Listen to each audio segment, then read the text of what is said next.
Pakistan cricket में इन दिनों बड़ी तब्दीलियां चल रही हैं और सबसे बड़ी तब्दीली इन दिनों रिसेंट पास्ट में वकार यूनिस की पाकिस्तान क्रिकेट में हुई है। और पाकिस्तान क्रिकेट का एक यूं कह लीजिए कि चेयरमैन पाकिस्तान क्रिकेट बोर्ड के बाद एक बड़ा और ताकतवर तरीन ओहदा वकार यूनिस के पास है। एडमिनिस्ट्रेशन के हवाले से फैसला मोहसिन नकवी करेंगे, लेकिन जो क्रिकेटिंग के हवाले से फैसला है या क्रिकेट के हवाले से जो भी फैसला होगा प्लेयर्स के मुस्तकबिल के हवाले से या क्रिकेट के हवाले से, वो वकार यूनिस की तजवीज के ऊपर होगा। वकार यूनिस को एक पावर दी गई है, वो खिलाड़ियों की एनओसी के हवाले से जो है वो सारे फैसले कर सकते हैं, किस खिलाड़ी को एनओसी देना है, कौन सी लीग के लिए एनओसी देना है, किसके लिए नहीं देना।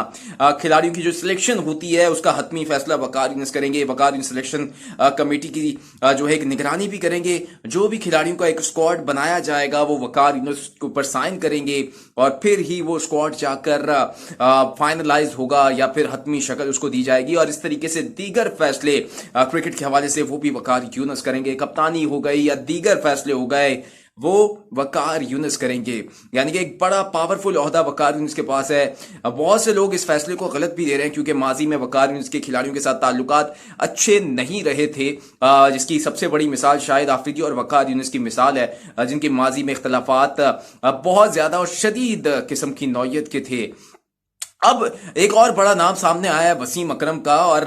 दावा यह किया जा रहा है कि वकार यूनिस से पहले ये ओहदा या ये जो जिम्मेदारी थी वसीम अकरम को ऑफर की गई थी, लेकिन वसीम अकरम ने इस ऑफर को फौरी तौर पर ठुकरा दिया था। और उसकी बड़ी वजह यह भी थी, इस वजह से आने से पहले ये बता दूं कि आपने देखा होगा कि जब से वसीम अकरम क्रिकेट से रिटायर हुए हैं वो पाकिस्तान क्रिकेट के ढांचे में या पाकिस्तान क्रिकेट के एक बड़े ओहदे में आज तक कहीं नजर नहीं आए। हाँ, तजवीज देते रहे हैं, वो मुख्तलिफ इजलास में अक्सर उन्होंने शिरकत भी की है, लेकिन ना तो वो सिलेक्टर बने, ना वो कोच बने, ना ही पाकिस्तान क्रिकेट के लिए कभी उन्होंने सर्व किया आफ्टर रिटायरमेंट। उसकी बड़ी वजह यह है, जो वसीम अकरम खुद कहते हैं, कि वो उनको गालियां खाने का शौक नहीं है पाकिस्तान क्रिकेट के फैंस के साथ, क्योंकि पाकिस्तान क्रिकेट में एक तो स्टेबिलिटी नहीं है, कंसिस्टेंसी नहीं है। एक सीरीज हारते हैं तो गालियां पड़नी शुरू हो जाती हैं, एक मैच के बाद कप्तानी के ऊपर बात शुरू हो जाती है, कोचिंग के ऊपर बात शुरू हो जाती है, तो वो इन चीजों को बर्दाश्त नहीं कर सकते, उनके अंदर इतना सब्र नहीं है। वो कमेंट्री कर खुश हैं, वो मैच के ऊपर जो तजिया देते हैं उसके ऊपर कर वो खुश रहते हैं, और वो ज्यादा इस चीजों के ऊपर फोकस नहीं करना चाहते। मीडिया के ऊपर वो बात करते रहते हैं, और उन्होंने ये जो बात जो की है, जो ऑफर जो ठुकराई है, उसकी बड़ी वजह और बुनियादी वजह भी यही है कि उनको एक दफा फिर ये रोल ऑफर किया गया वकार यूनिस से पहले, लेकिन वसीम अकरम ने यही ऑफर ठुकरा दी। एक तो उन्होंने बोला कि वो बिजी हैं, उनका अपना जो शेड्यूल चल रहा है, वो कमेंट्री कर रहे हैं, तजियाकारी कर रहे हैं, लेकिन उसकी बड़ी वजह यह है कि वो पाकिस्तान क्रिकेट के अंदर